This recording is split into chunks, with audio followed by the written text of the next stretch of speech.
बहुत समय पहले स्कॉटलैंड में एडिनबर्ग के राजा थे थॉमस। राजा थॉमस बूढ़े हो चुके थे। बूढ़े राजा का एक ही बेटा था, राजकुमार अलीम।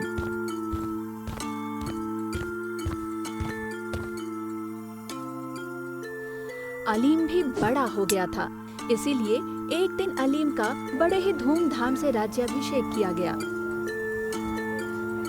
राज सिंहासन पर बैठकर उन्होंने प्रजा के प्रति अपना कर्तव्य बखूबी निभाया। उनके चौकस दृष्टि में राज्य के लोग अपने दिन बहुत सुख और शांति से व्यतीत कर रहे थे। महाराजा अलीम हर रात भेष बदलकर सभी रियायतों का भ्रमण किया करते थे। एक रात जब महाराजा अलीम भेष बदलकर राज्य में घूम रहे थे, उसने देखा कि एक बीमार वृद्ध व्यक्ति ठंड से ठिठुर रहा है। उसे देखकर राजा ने तुरंत अपना शॉल उसके चारों ओर लपेट दिया। राजा के उदारता देखकर बुजुर्ग कहता है, तुम कौन हो बेटा? मैंने पहले नहीं देखा। मैं एक मुसाफिर हूँ। मैं इस राज्य में नया हूँ। आपने मुझ पर बहुत बड़ा एहसान किया है बेटा। भगवान तुम्हारा भला करे बेटा। आपकी हालत ऐसे कैसे हुई दादाजी? मैं बचपन से ही बहुत बीमार था। मेरे पिता जवानी में ही चल बसे। विधवा माँ ने मुझे बड़ी मुश्किल से पाला था। एक दिन मेरी माँ का देहांत हो गया। मैं एक छोटी सी झोपड़ी में रहता था।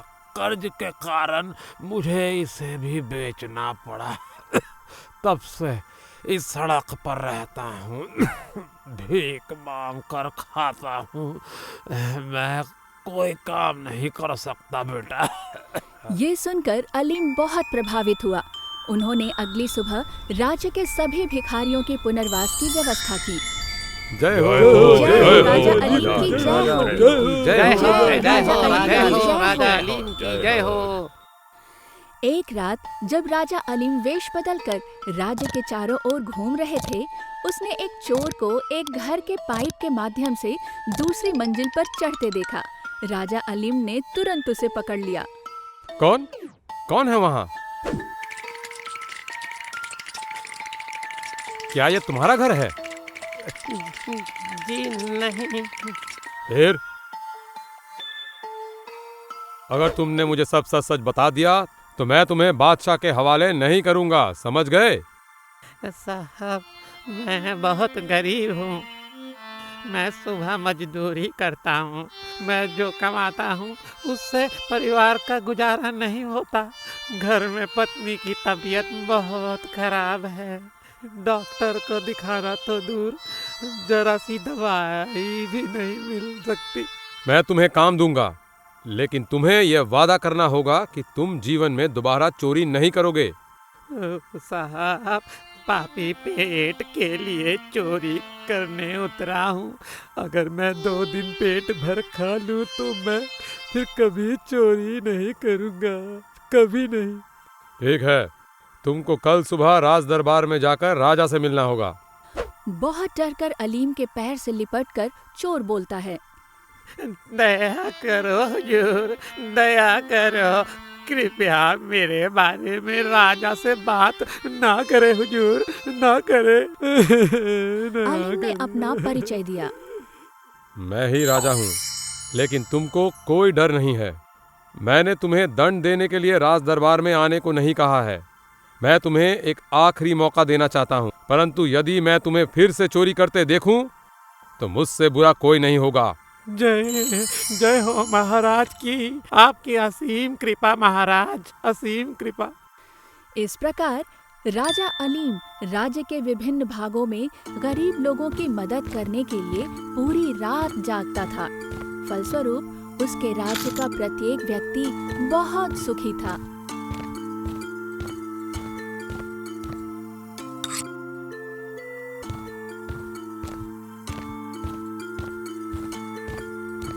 बूढ़े राजा राजकुमार अलीम की शादी के बारे में सोच रहे थे।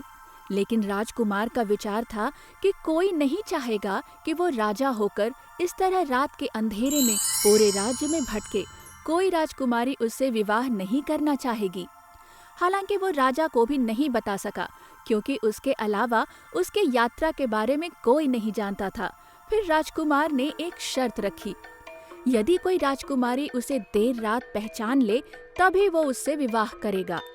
ये सोचकर उसने निश्चय किया कि वो रात के अंधेरे में भेष बदलकर उन राजकुमारियों की परीक्षा लेगा। एक रात जब अलीम पड़ोसी राज्य स्कॉटिश हाईलैंड्स में वेश बदलकर घूमने गया, पहरेदारों की नजरों से बचकर अलीम महल के पीछे से पाइप के जरिए महल के अंदर राजकुमारी के कमरे में दाखिल हुआ। राजा अलीम ने अपने सर पर एक बागा और एक पगड़ी पहन रखी थी। राजकुमारी ने उसे नहीं पहचाना। राजकुमारी उसे देखकर बहुत डर जाती है और अपनी दोनों आंखें बंद कर लेती है और चोर चोर कहकर पुकारती है, चोर चोर चोर। अलीम परिस्थिति समझकर धीरे से वहां से चला जाता है, लेकिन जाने से पहले राजकुमारी के पलंग पर एक नोट रख कर जाता है। पहरेदार दौड़ कर आते हैं और पूछते हैं, चोर कहाँ है? कहाँ है राजकुमारी? क्या आप सपना देख रही थी? राजकुमारी आंखें खोल कर देखती है कि कोई कहीं भी नहीं है। नहीं, ये कोई सपना नहीं है। मैंने वास्तव में एक आदमी को मेरे कमरे में प्रवेश करते देखा। पहरेदारों ने बाहर जाकर महल के चारों ओर खोजबीन की, लेकिन किसी को कोई नहीं दिखा। अलीम उस समय तक वहां से बहुत दूर जा चुका था। पहरेदारों ने आकर राजकुमारी को सूचना दी, कोई नहीं दिखा। ठीक है, तुम अब जाओ। कहते हुए वो फिर लेट जाती है और तभी उसकी नजर पलंग के पास रखी छोटे से पत्र पर पड़ी। राजकुमारी जल्दी से पत्र खोलती है और पढ़ना शुरू करती है। पत्र में लिखा है, मैं एडिनबर्ग के राजा थॉमस का विशेषाधिकार प्राप्त पुत्र राजा अलीम हूँ। मैं यहाँ आपसे बात करने आया था। पत्र पढ़कर राजकुमारी बहुत व्याकुल हो उठती है, क्योंकि उसे पता चलता है एक अच्छा मौका चूक गया है। अगले दिन राजा अलीम काफी सतर्क हो गया। वो रात में चुपके से निकल गया और दूसरे पड़ोसी राज्य में प्रवेश कर गया।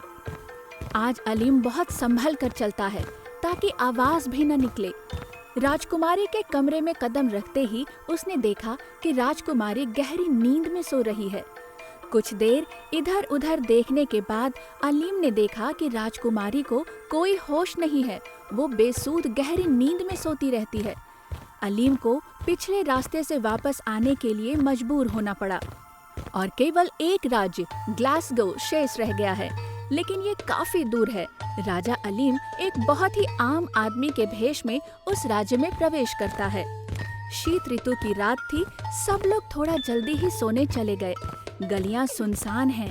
अलीम धीरे धीरे महल के पिछले दरवाजे से बिना कोई आवाज किए दाखिल हुआ। फिर नौकर चाकरों की नजरों से बचकर जब वो राजकुमारी के कमरे में दाखिल हुआ तो राजकुमारी लैला एक किताब पढ़ रही थी। अलीम को देखकर लैला परेशान नहीं हुई। इसके बजाय उसने गंभीर चेहरे और मजाकिया आंखों से कहा, तुम क्या चाहते हो? क्या मैं मुझसे मिलने का कारण जान सकती हूँ? अलीम को मन ही मन आश्चर्य हुआ। उसने अपने मुंह से कहा, मुझ जैसे अजनबी को देखकर आपको डर नहीं लगा? क्यों डर? मुझे डरना तो आपको चाहिए। मुझे? हाँ, आपको। ये मेरा घर है, ये हमारा महल है। मैं चाहूँ तो पहरेदारों को इसी वक्त बुलाकर आपको उनके हवाले कर सकती हूँ। क्या आप जानते हैं? मुझे पता है। लेकिन मैं ऐसा नहीं करूँगी। मैं आपके साहस से प्रभावित हूँ। मैं समझ सकती हूँ कि आप कोई साधारण व्यक्ति नहीं हैं। राजकुमारी की बातें सुनकर अलीम बहुत खुश हुआ। अपनी निडरता और बुद्धिमत्ता को स्वीकार करते हुए उन्होंने अपना परिचय दिया और कहा, मैं अलीम एडिनबर्ग का राजा हूँ। आपकी बुद्धिमत्ता और वीरता से प्रभावित हुआ हूँ मैं। अलीम की बातें सुनकर राजकुमारी लैला हैरान होकर खड़ी हो जाती है। अलीम बोलता है, मैं आपको एडिनबर्ग की रानी के रूप में देखना चाहता हूँ। ये सब सुनकर लैला बहुत शर्मा गई और बोलती है, मेरे माता पिता अनुमति दें तो मुझे कोई आपत्ति नहीं है। लैला को शर्माते हुए देख राजकुमार हंसते हुए कहता है,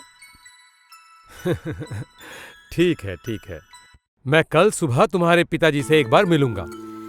ये कहकर अलीम बाहर निकला और पहरेदारों की नजरों से बचकर अपने राज्य को लौट आया।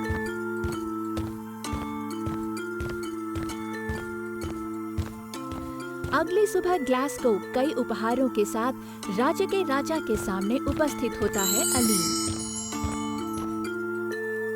महाराज, मैं एडिनबर्ग साम्राज्य का राजा हूँ। मैं आपकी बेटी से शादी करना चाहता हूँ। अलीम से मिलकर महाराज बहुत खुश हुए। उन्होंने कहा, ये बहुत अच्छा प्रस्ताव है, कोई आपत्ति नहीं है, लेकिन आपको राजकुमारी की राय जाननी होगी।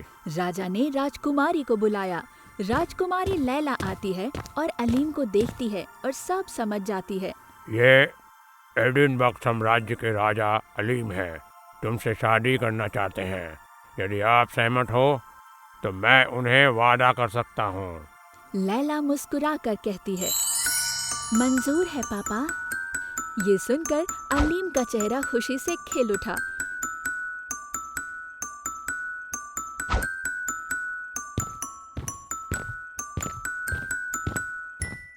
फिर शुभ दिन देखकर अलीम और लैला ने शादी कर ली।